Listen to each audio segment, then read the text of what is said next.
and welcome to a Raid Shadow Legends video. I'm IceMan. Today we're going to be doing a slightly different video. We're going to be doing a guide video on Tag Team Arena. So let's jump into it, why not? So Tag Team Arena, fairly recent to the game. It's not been out that long, a few months maybe, and you know, it's had some bugs along the ways, but they're slowly improving it. Right, so this is the main interface once you come in. Obviously you've got your overall ranking where you stand. If you're in the middle here somewhere like I am, which will keep you in your current tier, it should be orange. If you go down into this segment here, it should turn red. And if you manage to get into this segment, it should turn green if you're going to get promoted. Now, there's been some bugs around that, I think primarily due to the fact that each tier only has a limited amount of numbers allowed in. So, as you see, if we click on this one, you've got a player limit, no limit on the bronze 1, so many on the bronze 2, and yada yada yada, and it obviously goes down. So what that means is basically you might get the green, you're going up, and you might not go up because there's no spots for you to go up.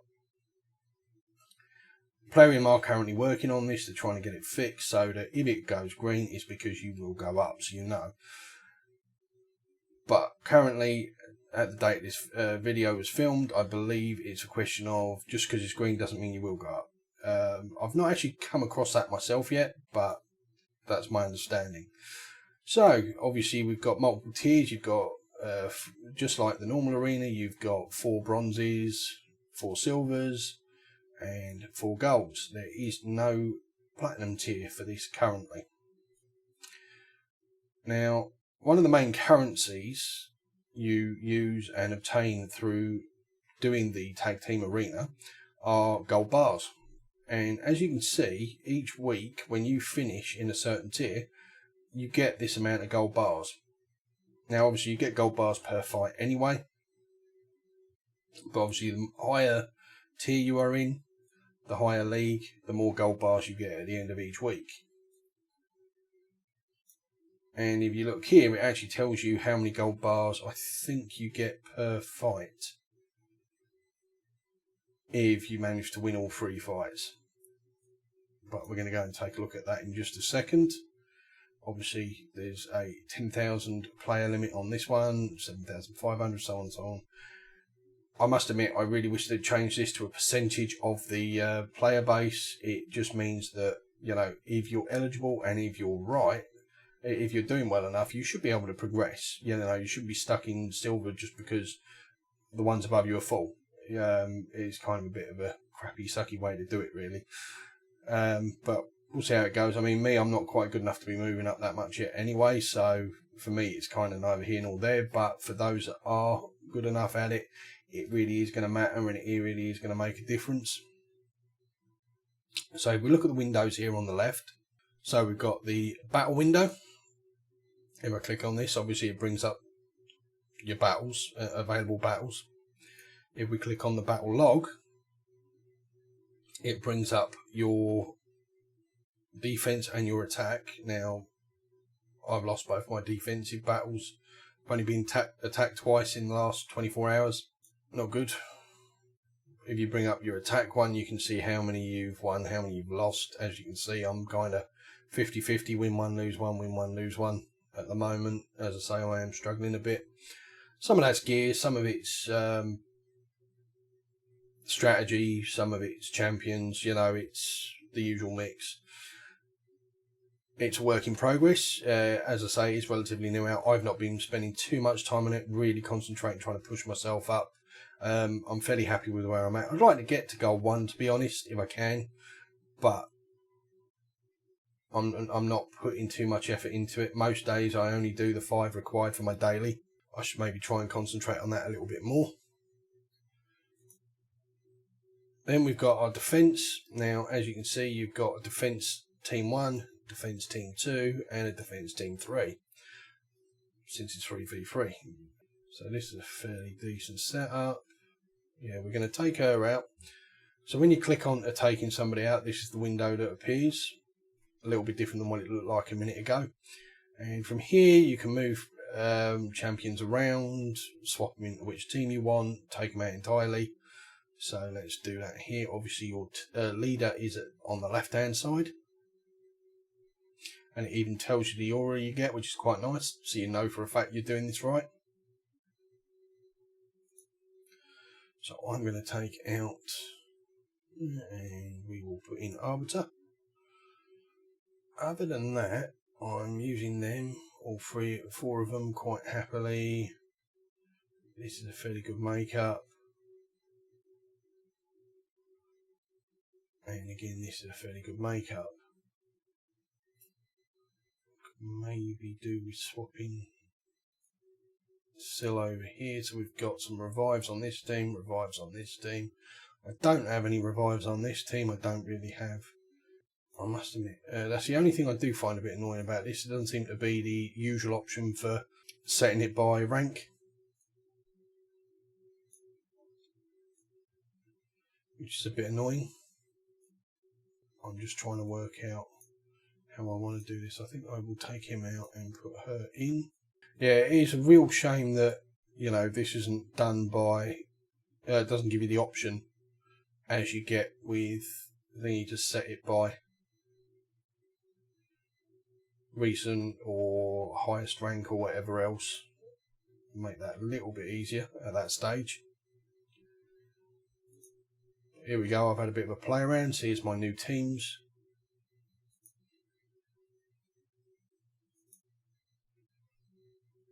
Alright, so let's talk a little bit about the strategy here.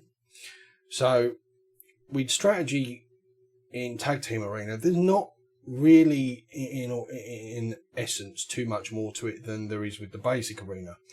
Obviously, you want a defense that's going to win your battles. So you either want to be extremely tanky and annoying so they can't kill you, at which point they give up the fight, or you manage to actually kill them through just taking them down slowly.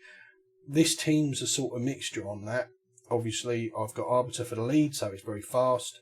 Valkyrie, top champ, absolutely amazing. We've got Madame Ceres for her decreased defense. Jack's in here to remove buffs as well as her, which is quite handy, but he steals them obviously, and he can be quite annoying. He puts out those fears, so we've got some good buffs and some good debuffs on this team. Now, with your defense, obviously you want to be planning your defense in the same way you do for the arena, only you ideally want 3 of them. The handy thing with 3v3 is you can sort of play around and maybe even learn better ways for your arena. So with 3v3, you can play around a bit. You know, you can set different types of defense and see how it works against different champions.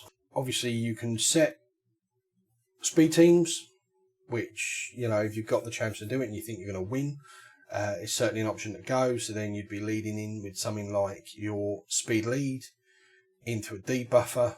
Well, your speed lead's there to give you the speed, but in Arbiter's case, she can speed boost. So you want your next champion, i.e. Madame Ceres, speed tuned to within 30% of Arbiter so that nobody cuts in. This is not something I've currently done, but again, I'm constantly moving around my teams as well on offense. On defense, not so much.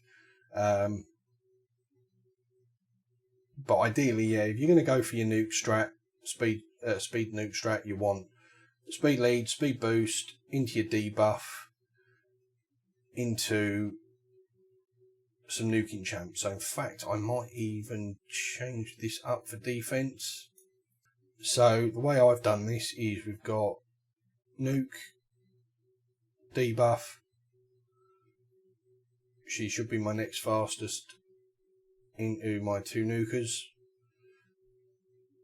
to do the damage, and we'll see how it goes. I might even try it out in a minute on an attack, and then we can see. With a strategy like this on the top one, it's got most of my best champions, to be fair. It's a more slow, steady strat. And what we've got is lockout. Well, Hegemon goes first. hopefully locking out as many people as possible. If he doesn't, quite often Warlord goes next. He's got an ability to put cooldowns on, so that's great. And I'll either use his shield or his cooldowns dependent on what's going on. But on auto, it tends to just run as, but it still works quite well. Valkyrie puts up her big shield, her counter attacks, gets everybody going again and again. Seal's in there for the stuns and to pick everybody up and for some basic healing. Then our bottom team here, we've got Razin for the resist. Mausoleum Mage is built for resist. His resist is reasonably good, and obviously Razin actually puts up resist in the arena by 90. I must admit, I didn't realise he was higher than Warlord, who only does it by 80. That's quite interesting to know. So I definitely picked the right lead for my resist team. So Razin, obviously, he can remove debuffs. So can Kantra. She steals them, I think, and puts out lots of debuffs. My Umbral obviously can put out block buffs. She can also taunt the entire team, which is great. Mausoleum Mage can put up block debuffs and increase defense, which helps with basically everybody on this team except for himself, who all do damage based off of defense. So that's the way I've gone with it. And you can do the same sort of thing. You can play around, you can try different strats. Are you doing a cleaver comp, something like that, you know, putting in a cleaver champion with two AoE nukers, if you've got them. If you're fast enough, if it's working, again, that can work quite well for a defense as well as for an offense. It's just based on whether or not you're fast enough to get in there and do the damage first. Pretty similar to this sort of team, which is more of a classic nuke strat. Obviously, this is a resistance strat designed to lock them out, keep them not doing much, but then you've got a couple of high damage dealers here. He increases the damage of everybody here, which helps. Here we've got a strat which is basically designed on keeping everybody down to their A1s and doing damage and keeping me alive at the same time. And then your basic nuke strat. And that's the thing, you know, with 3v3, you can trial all these different strategies, basically, and see which works for you. So we're going to save on that one, give it a whirl for a little while. So next off, obviously, we looked at the tiers. You've got the Bazaar. Now, the Bazaar is obviously a part that everybody's going to be very interested in. In fact, while I'm here, let's buy my champion fragment. So there's a champion fragment that you can buy on a daily basis. I'll buy my accessory while I'm here as well. You can buy things like this ancient shard on a weekly basis. Has a week cooldown. I'm not sure how long the cooldowns are for the shards on the higher tiers. I never have enough silver to try it. Gold bars to try it, to be fair. If you're desperate, you can buy some energy in here. Rare tomes again if you're really desperate, but rare tomes are fairly easy to come by in this game. If you've got the if you're farming this and really farming this regularly, you can get your odd void shard, which I'm guessing is probably on a week-long cooldown, just like the other shard. Rank 4 chickens at a fair old cost, epic skill tomes, and the first of the accessories is available in silver. If you move on up to gold, you can get yourself a rank 5 chicken, a sacred shard for 30,000, or a legendary skill tome for 25,000, and you can get these accessories. And these are actually really quite good. If you go and look at them, they do contain some random refresh or cleansing accessory. Refresh accessories prevent skills going on cooldown, while cleansing accessories remove debuffs from the wearer.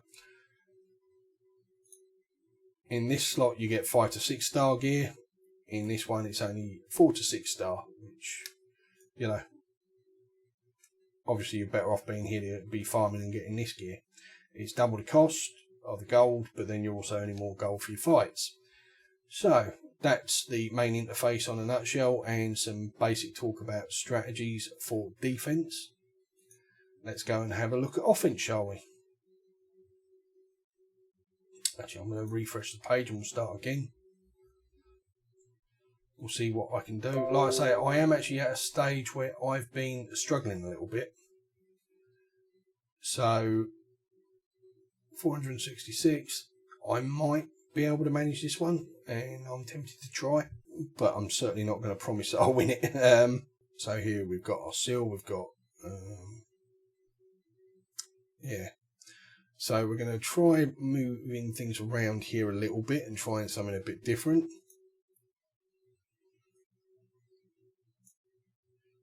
And I'm going to try and see how that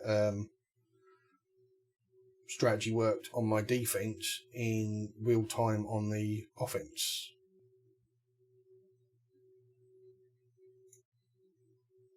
I mean, to be fair, I haven't got a built at the moment, but I could actually go for a cleaver comp because I've got Sinesha and I've also got Suzerain Katon, who is actually my farmer, so he's built fairly well. Doesn't do as much damage as I'd like though. He's decent, but he's not quite decent enough really. It's one of the reasons I never give it a try. But again, this is where you can try different comps against different teams. Now, just like the arena, you want to, obviously you have no effect on this whatsoever on your defense. Your defense is the defense you've set. Some people will play their best team at the top, some people will play their best team at the bottom, some people will play in the middle. It really doesn't affect that much unless people are just going in and not looking. So what I tend to do is I go in and I look at what am I up against. Now this one's got the most resist on it by the looks of it, certainly.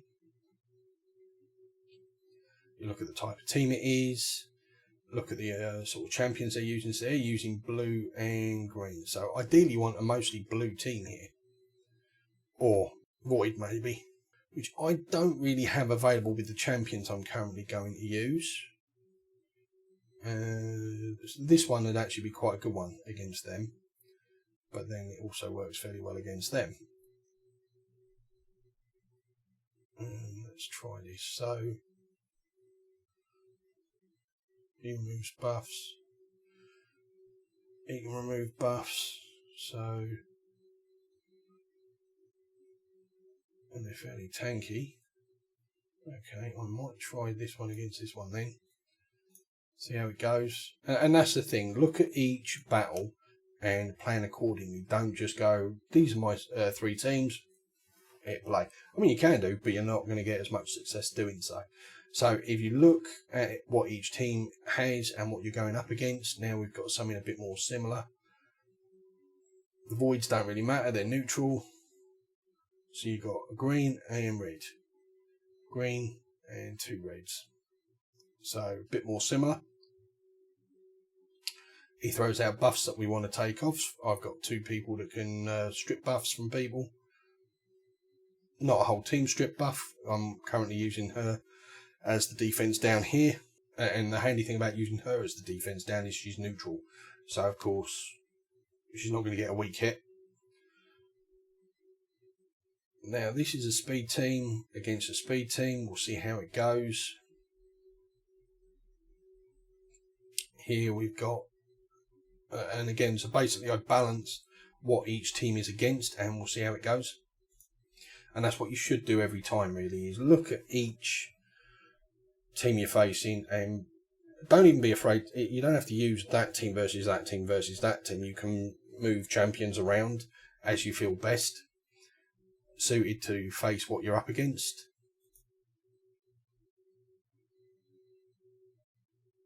So there we go. I went first and I managed to get my block debuffs up, which was nice. So they couldn't get me with it. Now, I'm going to stop their termies. It's going to hurt because they're going to come back at me with the counter attack.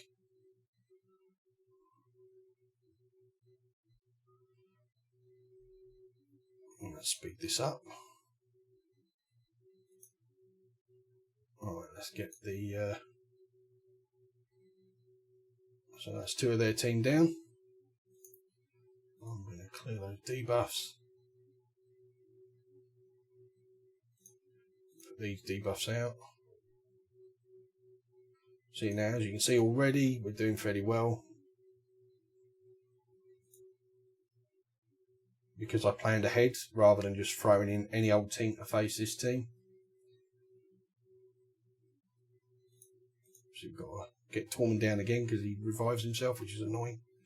To be fair, it is just annoying more than anything, because most of the time I find he's quite often the last one standing, but he doesn't generally do enough damage himself to actually kill a team. So all he really does is just make the fight drag out longer, which is really annoying.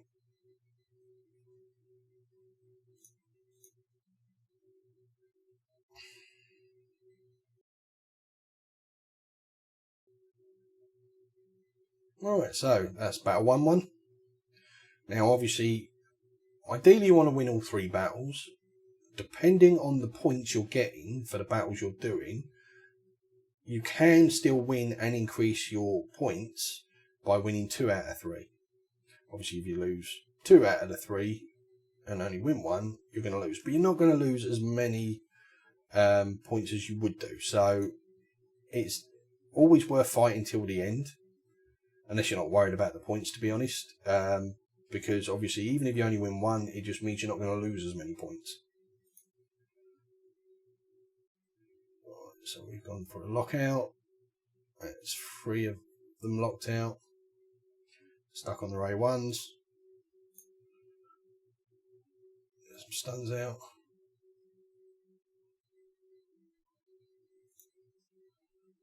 Val's going to put her shields up in a sec, so I'm going to use this anyway. It does some decent damage, and we'll put the cooldowns on Astrolith. And we get the shields out.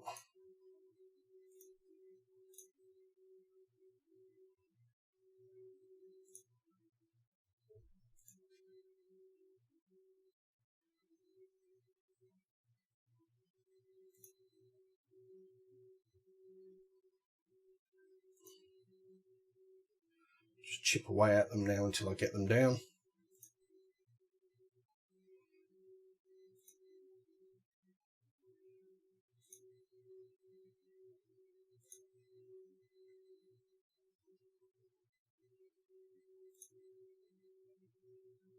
There we go, so that's 2 out of 3. Now it'll be interesting to see. Yeah, I'm faster. Although my other champs are actually quite a bit slower, and I really need to get Royal Huntsman faster. So he won't be cutting on. Now we can debuff them. Unfortunately, we're getting cut in on. And this is where we probably lose. See, this is where your speed tuning is very important. If you get cut in on, that's the fight over with pretty much. As it was for me. So, it's a lost battle, so I'm skipping. And to be honest, what it's taught me is I need to look at the gear on some of those champs and speed tune them, and in the meantime, because it's not going to work against the vast majority of people, I may leave it in there for a week, see how it's doing with the current gear, since I don't have the silver to do it at the moment, and I'm saving up for the next event in the current fragment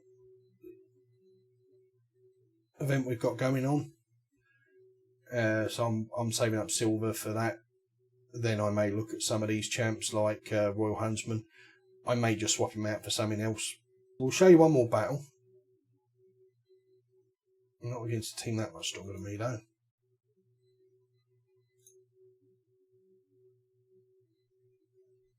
Okay, we'll try this one so they're a bit stronger again. Okay, so what we've got speed lead for most of the team, but not for all the team. It's not going to be a tough team to beat, really. This is their main speed team by the looks of it. I'll keep. You got Arbiter in there. Let's see if we can lock her out. Debuff Stripper. Nuke. Not quite sure what we've got there. It looks like some sort of nuke strat again going. Yeah, I'll leave these teams as they are then, and we'll try it this way. But again, that's the thing. Always look at what you're facing, and do you want to move things around to face these particular champions. Obviously, I've got neutral and green, and I've got reds, which are neutral again, so that's a good match up there. We've got mostly neutral with green, so we've got strong, neutral, neutral. And again here, we've got blues and greens. So Nesha is maybe not the ideal champion here, and neither is Royal Huntsman. Ideally, you'd want all blues yourself or neutrals. I don't really have the champs built currently ready to do it. Could maybe try, although it's not built as well and as fast and stuff like that. I need to look again. If you've got other champs who are built well enough, you can just place them in. If you're not sure they are, go with what you got and see how you do.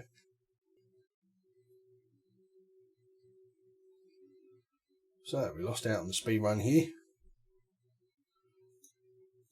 We're going to get all our buffs up. It's going to hurt a bit, but I'm actually going to try and get some fears out. Let's slow down their turns. Still their turn meter. Now we're going to lock them all out or kill half of them. Strip that again. Do some healing. Try and turn those fears into block buffs. Although I'm going to now use block buffs anyway.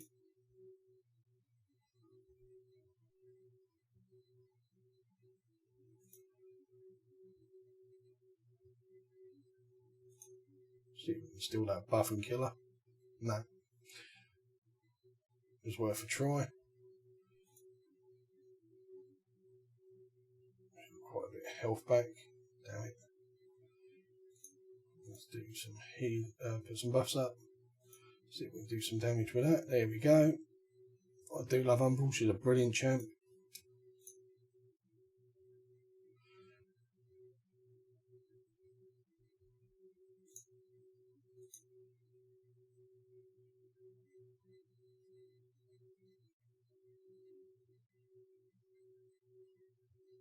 Eesh. Well, we got what? 2 lockouts. Not perfect, but not terrible.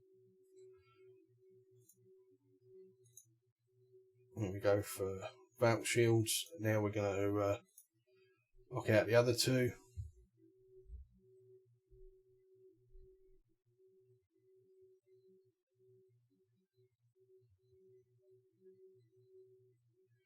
It's not the quickest win, these strats of mine, but you know, I've never been very good at the nuke strats, never had the champs really built right for it,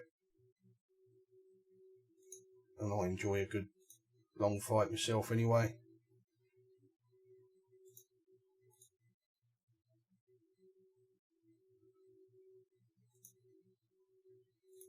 Let's get these pop debuffs up, healing that's needed.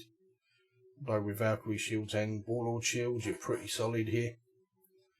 It's a great defensive team. Let's get Hegemon back up.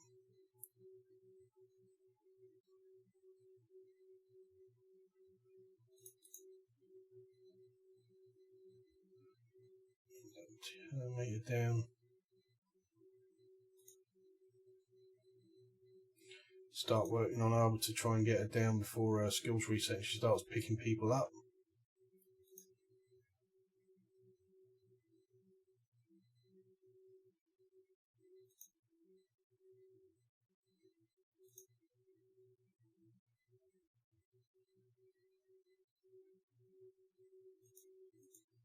Eesh.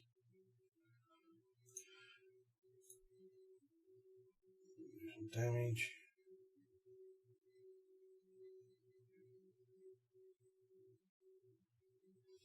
We're still in this for the moment. There we go, she's healing and she's picked people up. This is what we didn't want. This is actually a very tough battle, this one.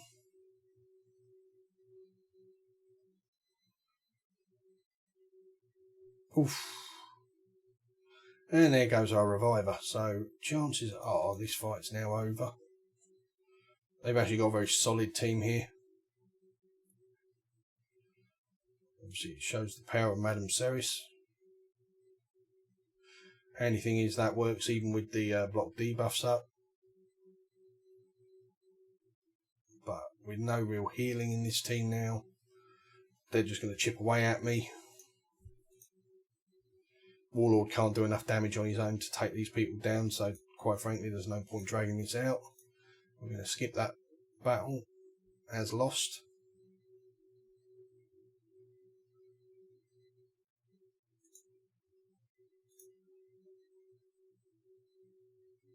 Speed boost. Decrease defense and whatnot. They're obviously cutting on me. Let's see what we can do. Hopefully they're not just going to kill me.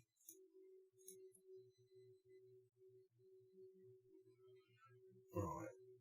Let's get some healing, shall we?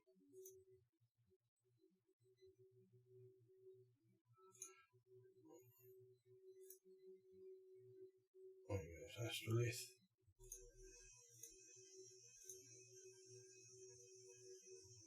Yeah, this strat definitely isn't working the way I intended, but although he is strong enough, he's also a bit too weak. Let's heal everybody, I think. At least by a little bit. He's going next, so let's try and decrease his turn meter. Let's increase our turn meter and get some healing in. We'll pick up Royal. No, actually, we'll save that because she's probably about to go down.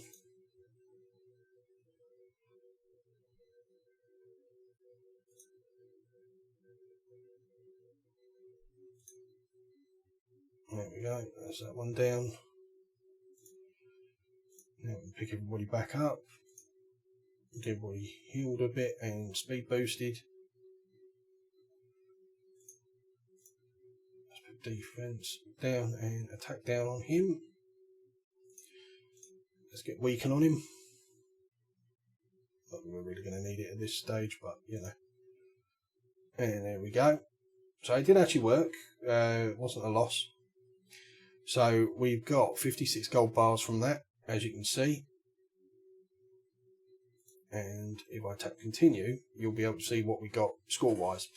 So per battle here we get 10 and I lost 10, so all in all I still made 10 points to increase my ranking.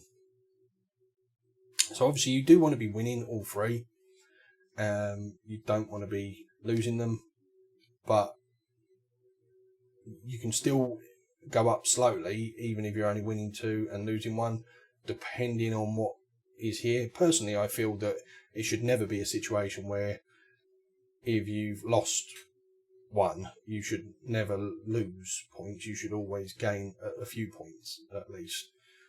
But there have been a few cases where people have pointed out that they're actually losing points from winning 2 and losing 1. So that's what it is. So anyway, this is Tag Team Arena in a nutshell. We've covered how it is, what you win per fight, and obviously this changes as you go along. Sometimes at the moment this seems to be 10 10 10. The amount of gold bars you win per fight is actually based on your rank, what tier you're in, and obviously the higher tier you are, the more you get per fight. And we've covered the sort of strategies you can play around with on offense and defense. So anyway, that's Tag Team Arena. I hope you enjoyed the video. If you did, give me a like, give me a thumbs up. Consider subscribing to the channel for more content, and I'll see you in the next video. Bye.